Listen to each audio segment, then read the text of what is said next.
ચાલો આજે આપણે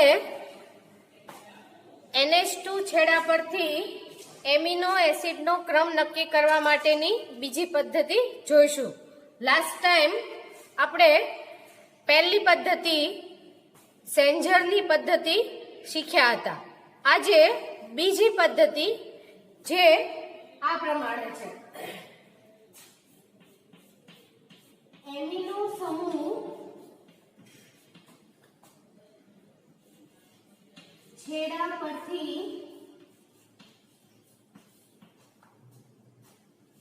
એમિનો એસિડનો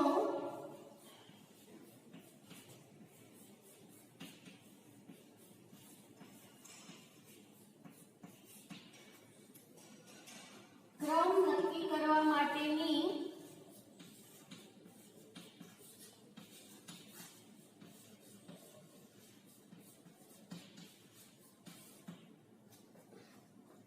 બીજી રીત, જેને ઈડમાન અથવા તો એડમાન ની પદ્ધતિ કહેવામાં આવે છે.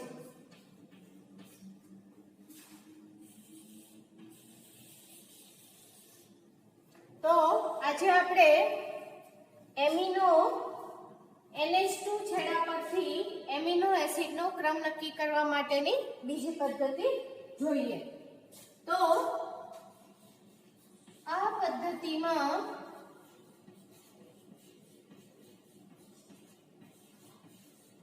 સૌપ્રથમ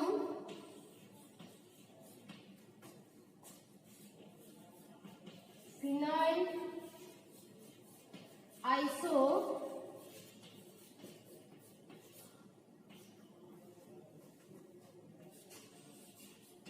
થાયોસાઇનેટ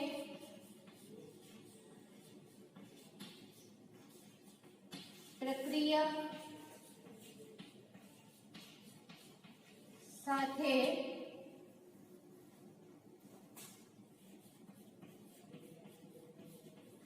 પોલીપેપ્ટાઇડના પ્રથમ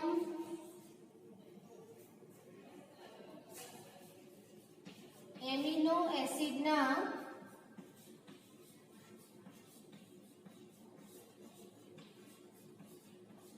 NH2 સમૂહની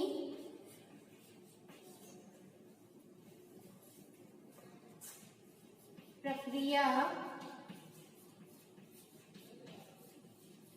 કરવામાં આવે છે, જેથી પ્રક્રિયક સાથે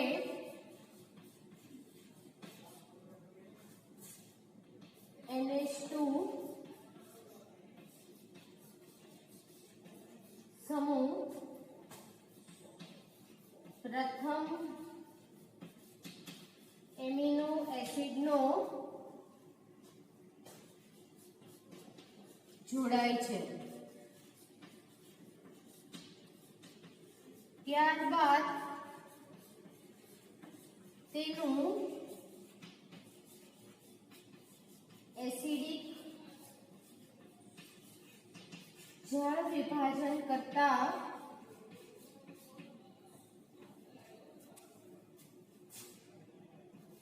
પ્રક્રિયા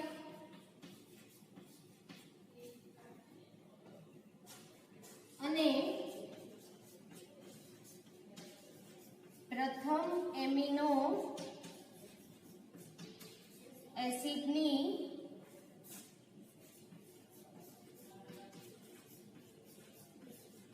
વિષમ ચક્રીય રચના બની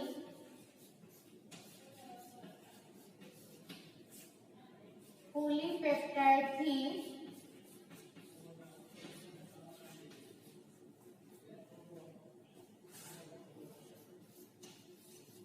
છૂટો પડે છે.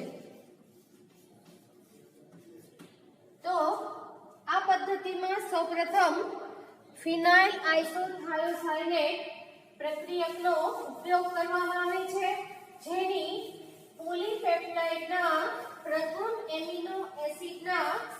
NH2 સમૂહની આપણે પ્રક્રિયા કરીએ એટલે એની સાથે જોડાય.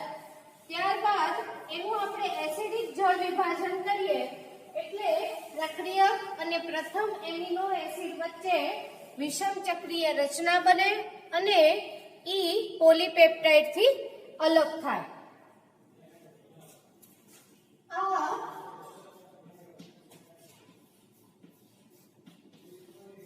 વિષમ ચક્રીય રચના બનેલ પ્રક્રિયક અને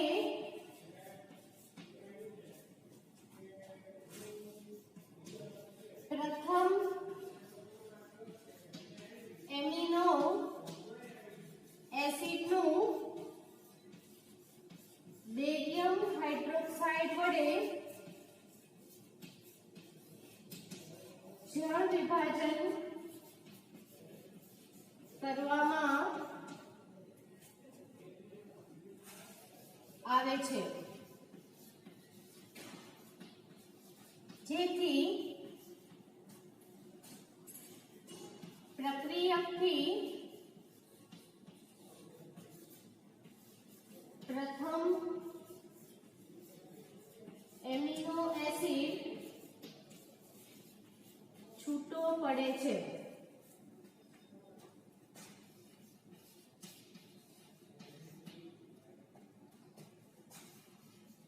બાકીનો પોલીપેપ્ટાઇડ અવશેષ રૂપે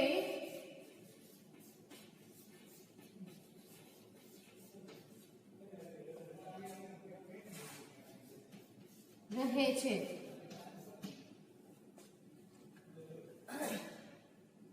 અલગ થયેલ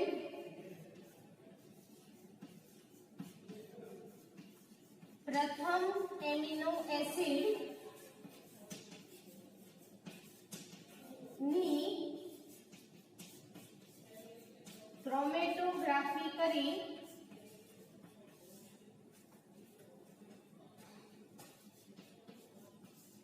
તે કયો એમિનો એસિડ છે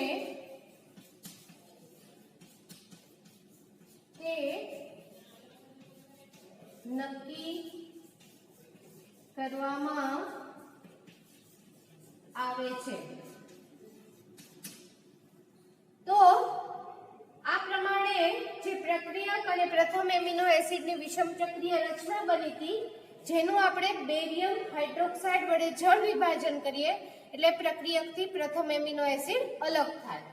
બાકીનો પોલીપેપ્ટાઇડ અવશેષ રૂપે એમનેમ રહે. હવે આ અલગ થયેલ જે પ્રથમ એમિનો એસિડ જે છે એની ક્રોમેટોગ્રાફી કરી કયા પ્રકારનો પોલીપેપ્ટાઇડ છે તે નક્કી કરવામાં આવે છે. આ પ્રક્રિયાની રાસાયણિક પ્રક્રિયા નીચે મુજબ છે. તો આપણે આની રાસાયણિક પ્રક્રિયા સમજીએ. ચાલો. હવે આપણે જે ઈડમાનની પદ્ધતિ જેની આપણે થિયરી શીખ્યા એની આપણે રાસાયણિક પ્રક્રિયા જોઈએ. તો સૌપ્રથમ એની પ્રક્રિયા ફિનાઇલ આઇસોથાયોસાયનેટ સાથે કરવામાં આવે છે. ફિનાઇલ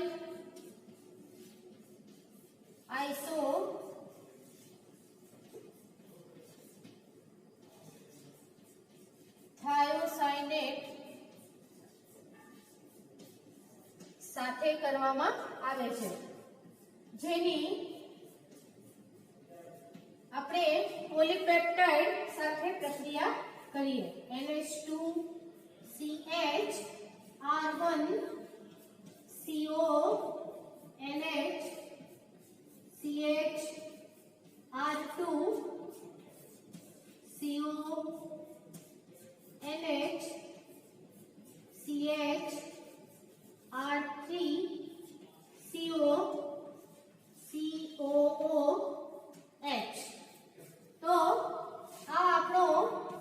polypeptide.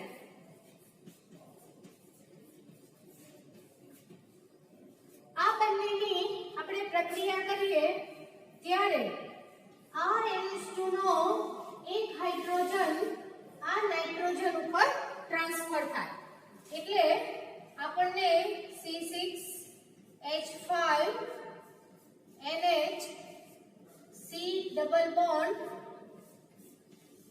S NH CH R1 CO NH CH R2 CO NH CH R3 CO COOH. આ આપણને મળ્યો પ્રક્રિયક સાથેનો પોલીપેપ્ટાઇડ.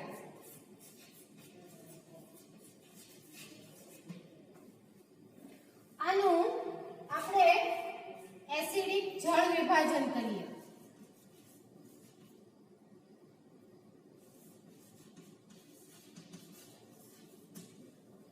એટલે આ અહીંયાથી બ્રેક થશે અને આ હાઇડ્રોજન જે છે ઈ NH2 ઉપર પાછો આવશે.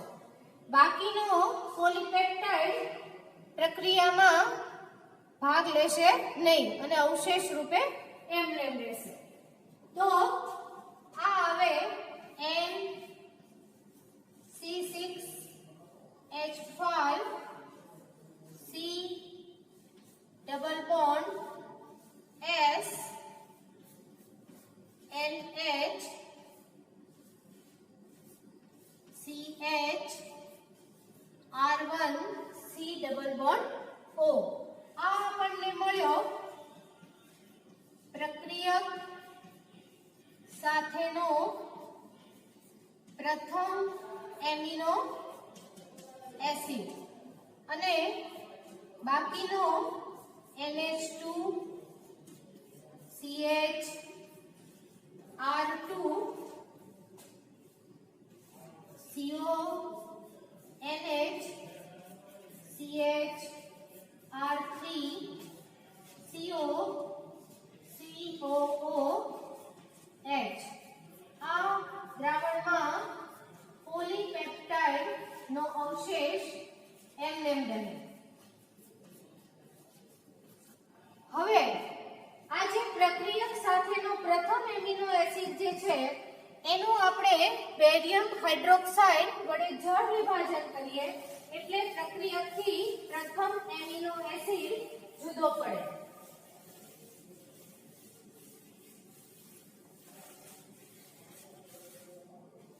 જેનું બેરિયમ હાઇડ્રોક્સાઇડ વડે જળ વિભાજન કરીએ એટલે આ અહીંયાથી બ્રેક થાય અને આ જળ વિભાજન દરમિયાન અહીંયા એક હાઇડ્રોજન અને અહીંયા એક OH ઉમેરાય અને પ્રક્રિયાને અંતે આપણને NH2 CH R1 COOH પ્રથમ એમિનો એસિડ પ્રાપ્ત થાય અને C6H5 N double bond C double bond S જે આપણો પ્રક્રિયક જે છે ફિનાઇલ આઇસોથાયોસાયનેટ એ આપણને પાછો મળે. આ પ્રક્રિયકની ફરીથી પોલીપેપ્ટાઇડના અવશેષ સાથે પ્રક્રિયા કરવામાં આવે જેથી તે પોલીપેપ્ટાઇડનો બીજો એમિનો એસિડ પ્રક્રિયક સાથે જોડાય અને એને છૂટો પાડવામાં આવે અને આ રીતે આ પ્રક્રિયા વારંવાર કરવામાં આવે.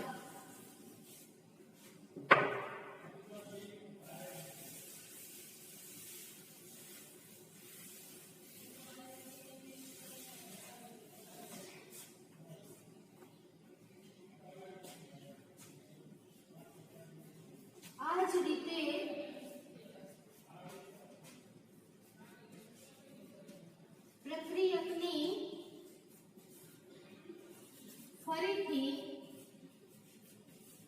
પોલીપેપ્ટાઇડ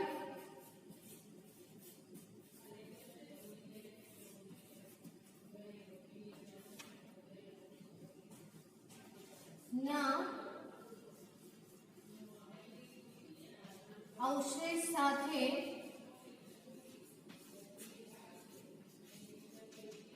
પ્રક્રિયા કરવામાં આવે છે અને એક પછી એક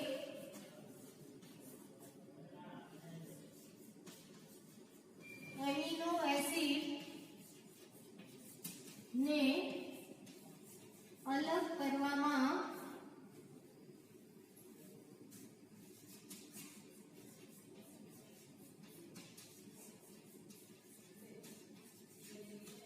હવે આ પ્રક્રિયા ક્યાં સુધી કરવામાં આવે તો કે જ્યાં સુધી એમિનો એસિડના ક્રમનું પુનરાવર્તન ન થાય ત્યાં સુધી જ્યાં સુધી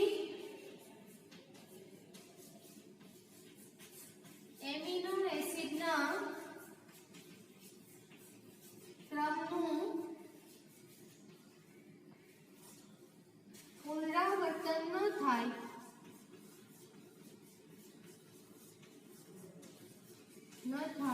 ત્યાં સુધી આ પ્રક્રિયા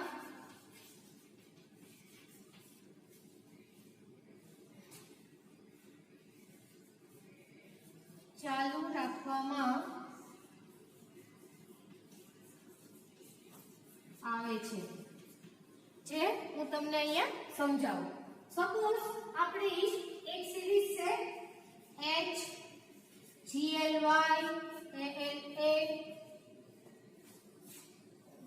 BAL ASPOH આ પ્રકારના એમિનો એસિડ વાળી પોલીપેપ્ટાઇડની શૃંખલા છે સૌપ્રથમ આપણે એને એક પછી એક એમિનો એસિડને અલગ કરીએ તો સૌ પહેલા ગ્લાયસિન એમિનો એસિડ મળે બીજા નંબરે એલેનાઇન મળે ત્રીજા નંબરે વેલિન મળે ચોથા નંબરે આપણને એસ્પાર્ટિક એસિડ મળે હવે ફરીથી જ્યારે પાંચમી વખત પ્રક્રિયા કરવામાં આવે ત્યારે પાંચમા તરીકે ગ્લાયસિન છઠ્ઠા તરીકે એલેનાઇન સાતમા તરીકે વેલાઇન અને આઠમા તરીકે એસ્પાર્ટિક એસિડ મળે તો કે આને આ સિરીઝનું ફરી વખત પુનરાવર્તન થયું એટલે આપણા પોલીપેપ્ટાઇડની અંદર GLY ALA BAL અને ASP વાળા એમિનો એસિડની ચોક્કસ શૃંખલા આવેલી છે તે નક્કી થયું એટલા માટે આ પ્રક્રિયાનું વારંવાર પુનરાવર્તન કરવામાં આવતું નથી અને આપણે અગાઉ જે પ્રમાણે શીખ્યા એ પ્રમાણે આ મળેલ એમિનો એસિડની ક્રોમેટોગ્રાફી કરી કયા પ્રકારનો એમિનો એસિડ છે તે નક્કી કરવામાં આવે આ રીતે નક્કી કરવામાં એક પછી એક એમિનો એસિડ નક્કી કરવાથી આપણને આ એમિનો એસિડનો ક્રમ પણ આપણે જાણી શકીએ છીએ અને આ એમિનો એસિડ ક્યાં છે તે નક્કી થઈ ગયું તેનો ક્રમ કયો છે તે નક્કી થઈ ગયું અને એ પછી આ જ રીતે બધા જ એમિનો એસિડને અલગ કરી તેનું વજન કરી તેના અણુભાર વડે આપણે ભાગીએ તો આપણને તે એમિનો એસિડની સંખ્યા કેટલી છે તે નક્કી થાય છે તો આ રીતે આપણે NH2 સમૂહ પરથી NH2 છેડા પરથી કે જેને આપણે N ટર્મિનલ કહીએ તો કે N ટર્મિનલ પરથી પોલીપેપ્ટાઇડમાંથી જુદા જુદા એમિનો એસિડને અલગ કરવાની આપણે રીત શીખ્યા હવે આ જ રીતે કાર્બોક્સિલિક છેડા પરથી એમિનો એસિડને પોલીપેપ્ટાઇડમાંથી અલગ કરવા માટેની પણ ઘણી બધી રીતો છે જેમાંથી આપણા અભ્યાસક્રમમાં બે રીત જે છે આ બે રીતો આપણે જોઈએ તો હવે આવશે કાર્બોક્સિલિક છેડા પરથી એમિનો એસિડનો ક્રમ નક્કી કરવા માટેની પદ્ધતિ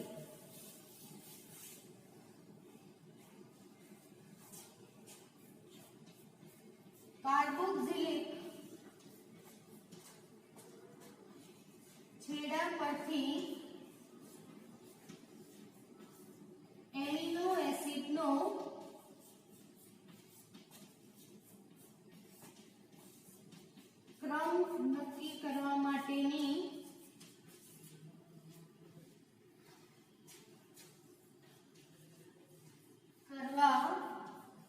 માટેની રીત આપો। તો એમાં પહેલી રીત છે વૈજ્ઞાનિકના નામ ઉપરથી આપવામાં આવી છે, સ્કાલાંક અને કુંફની પદ્ધતિ। તો આ પહેલી પદ્ધતિ છે સ્કાલાંક અને કુંફની પદ્ધતિ।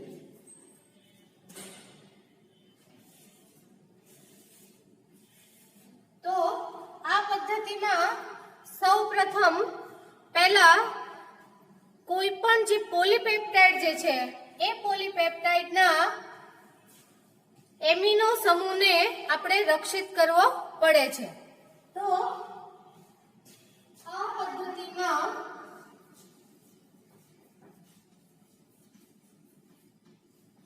પોલીપેપ્ટાઇડના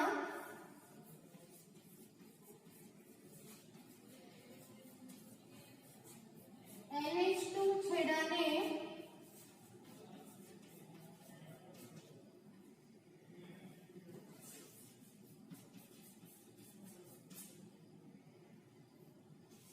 બેન્ઝોઇલ ક્લોરાઇડ વડે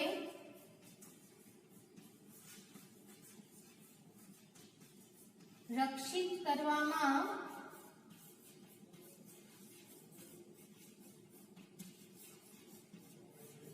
આવે છે।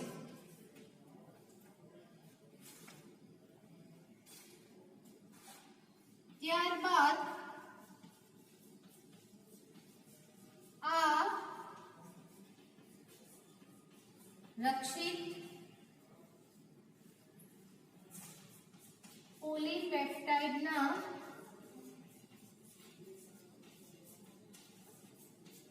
પ્રથમ એમિનો એસિડના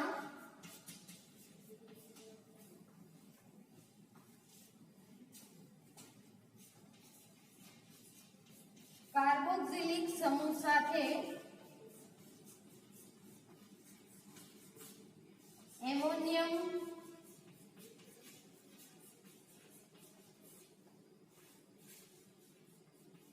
આઇસોથાયોસાઇનેટ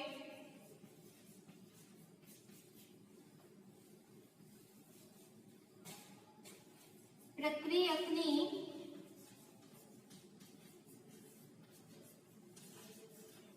પ્રક્રિયા કરવામાં આવે છે। તો આ પદ્ધતિમાં સૌપ્રથમ આપણે કાર્બોક્સિલિક છેડા સાથે પ્રક્રિયા કરવાની છે, એટલે અહીંયા એનો જે એમિનો જે છેડો જે છે એમિનો એને બેન્ઝોઇલ ક્લોરાઇડ સાથે પ્રક્રિયા કરી અને રક્ષિત કરી દેવામાં આવે। ત્યાર પછી જે પોલીપેપ્ટાઇડનો પ્રથમ એમિનો એસિડ જે છે એના કાર્બોક્સિલિક સમૂહ સાથે એમોનિયમ આઇસોથાયોસાઇનેટ પ્રક્રિયકની પ્રક્રિયા કરવામાં આવે। ત્યારબાદ આ પ્રક્રિયક સાથે પ્રક્રિયા કરતા અહીં એમિનો એસિડ અને પ્રક્રિયક વચ્ચે પ્રક્રિયા થઈ વિષમ ચક્રીય રચના બને છે અને આ વિષમ ચક્રીય રચના પોલીપેપ્ટાઇડ સાથે જોડાય છે।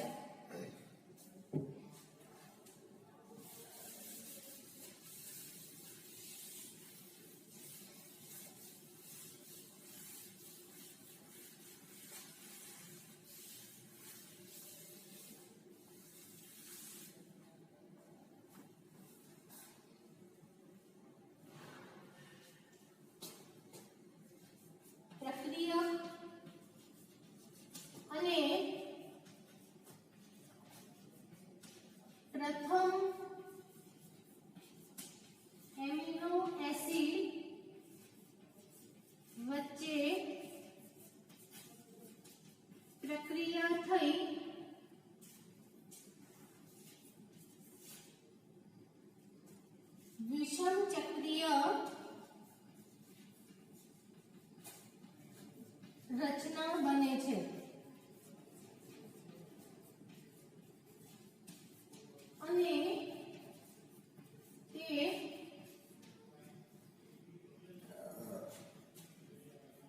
પોલીપેપ્ટાઇડ સાથે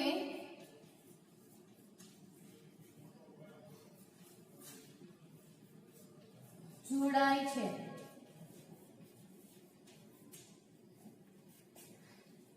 ત્યારબાદ તેનું આલ્કલી વડે જળ વિભાજન કરવાથી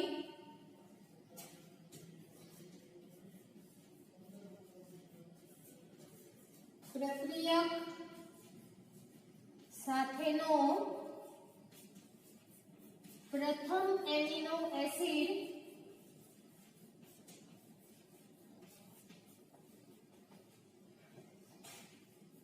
પોલીપેપ્ટાઇડ થી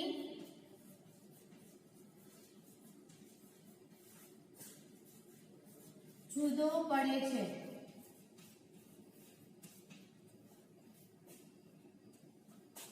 બાકીનો પોલીપેપ્ટાઇડ અવશેષ રૂપે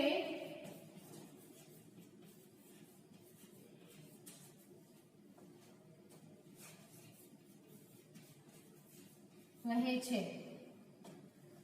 આ પદ્ધતિની રાસાયણિક પ્રક્રિયા નીચે મુજબ છે.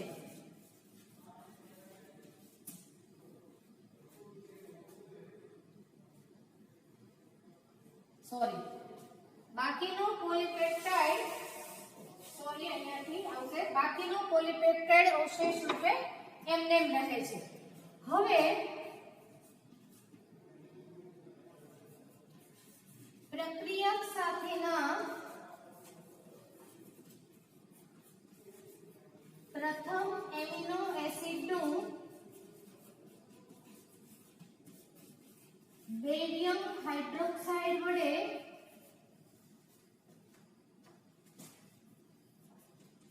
જળ વિભાજન કરવાથી પ્રક્રિયકથી પ્રથમ એમિનો એસિડ છૂટો પડે છે.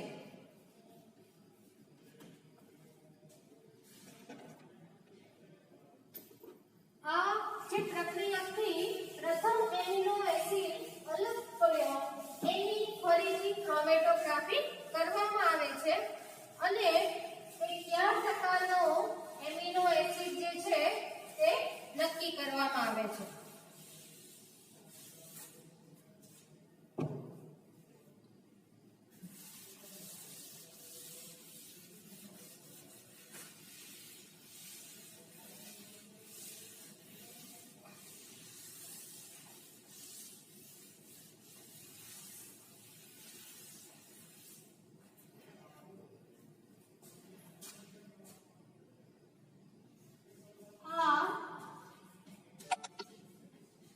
પ્રથમ એમિનો એસિડની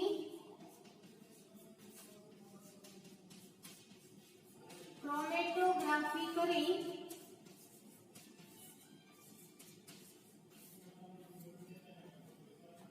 તે કયા પ્રકારનો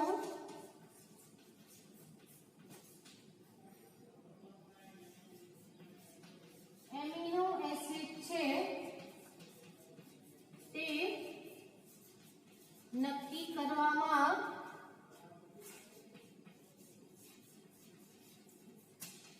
આવે છે. આ પદ્ધતિની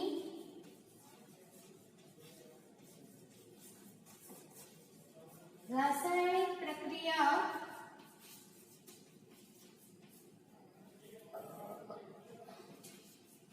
નીચે મુજબ છે. તો આ પદ્ધતિમાં આપણે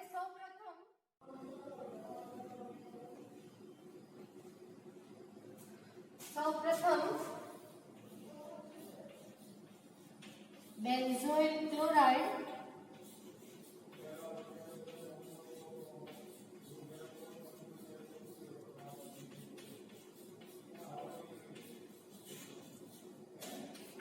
અને પોલીપેપ્ટાઇડના એમિનો છેડા સાથે આપણે પ્રક્રિયા કરીશું. CONH CH R2 CONH CH R1 COOH.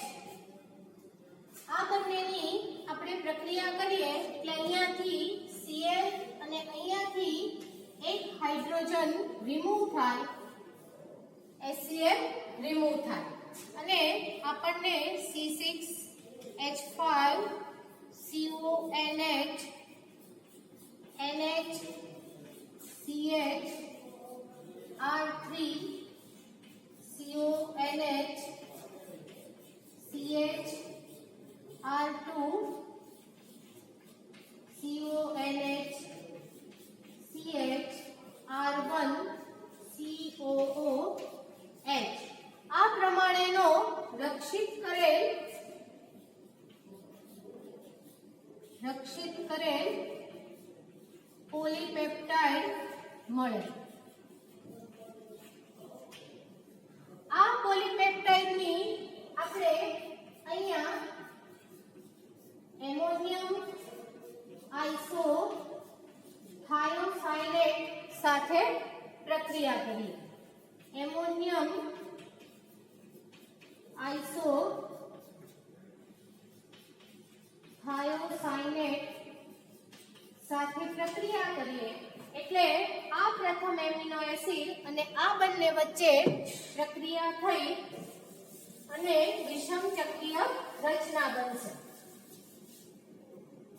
આ દરમિયાન પ્રથમ એમિનો એસિડ તો OH અને એમોનિયમ આઇસોથાયોસાયનેટ નો NH4 આ બંનેમાંથી NH4OH રિમૂવ થશે.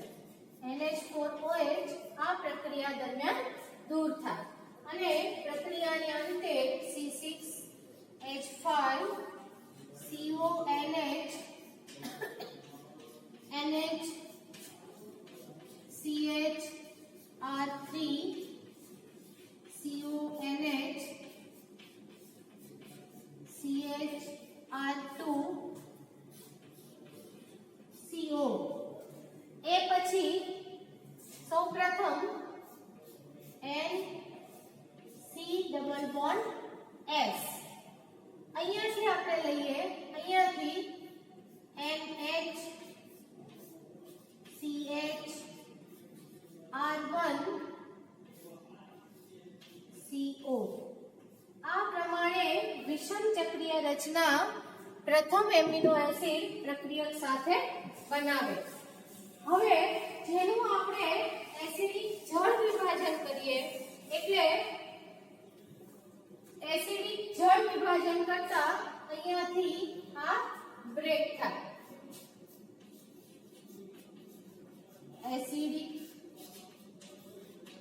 જળ વિભાજન કરીએ એટલે C6H5 CONH NH CH R3 CONH CH R2 COOH. આ પ્રક્રિયા દરમિયાન અહીંયા OH અને અહીંયા એક H ઉમેરાશે અને આ પ્રમાણે NH C double bond S CO CH R1 NH. આ પ્રમાણે અહીંયા આ પ્રક્રિયક સાથેનો પ્રથમ એમિનો એસિડ આપણને પ્રાપ્ત થયો અને આ આપણને અહીંયા પોલીપેપ્ટાઇડ નો અવશેષ મળે. હવે આ પ્રક્રિયક સાથેનો જે પ્રથમ એમિનો એસિડ જે છે એનું બેરિયમ હાઇડ્રોક્સાઇડ વડે આપણે જળ વિભાજન કરીએ એટલે પ્રક્રિયકથી પ્રથમ એમિનો એસિડ છૂટો પડે. આનું બેરિયમ હાઇડ્રોક્સાઇડ વડે જળ વિભાજન કરીએ એટલે અહીંયાથી આ બ્રેક થાય. અહીંયા એક OH અને અહીંયા એક હાઇડ્રોજન ઉમેરાય. NH3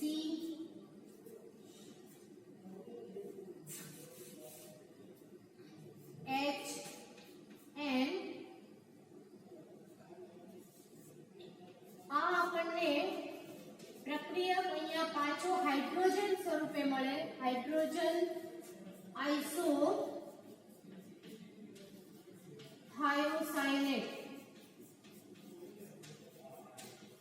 આ સ્વરૂપે આપણને પ્રક્રિયા અહીંયા પાછો મળે અને NH2 CH R1 COOH તરીકે આપણને પ્રથમ એમિનો એસિડ મળે. તો આ થઈ એની રાસાયણિક પ્રક્રિયા. હવે બાકી વધેલા પોલીપેપ્ટાઇડનું આપણે ફરીથી પ્રક્રિયક સાથે પ્રક્રિયા કરીએ અને આ રીતે પ્રક્રિયા વારંવાર ચાલુ રાખવામાં આવે જ્યાં સુધી તેના ક્રમનું પુનરાવર્તન ન થાય ત્યાં સુધી. હવે પોલીપેપ્ટાઇડના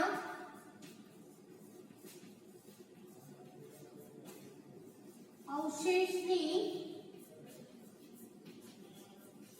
ફરીથી પ્રક્રિયક સાથે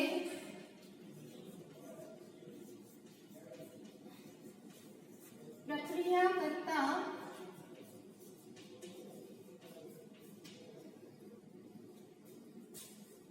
આ જ રીતનું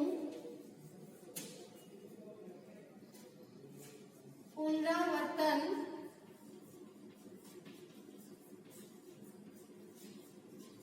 થાય છે. આ રીતે એક પછી એક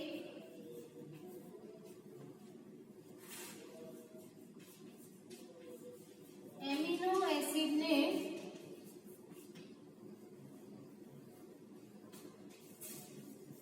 છૂટા પાડી તેની ઓળખ કરવામાં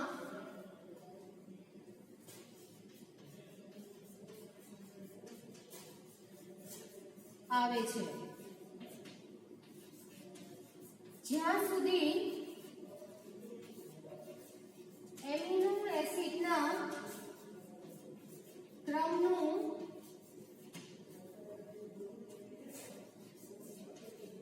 પુનરાવર્તન ન થાય ત્યાં સુધી આ પ્રક્રિયા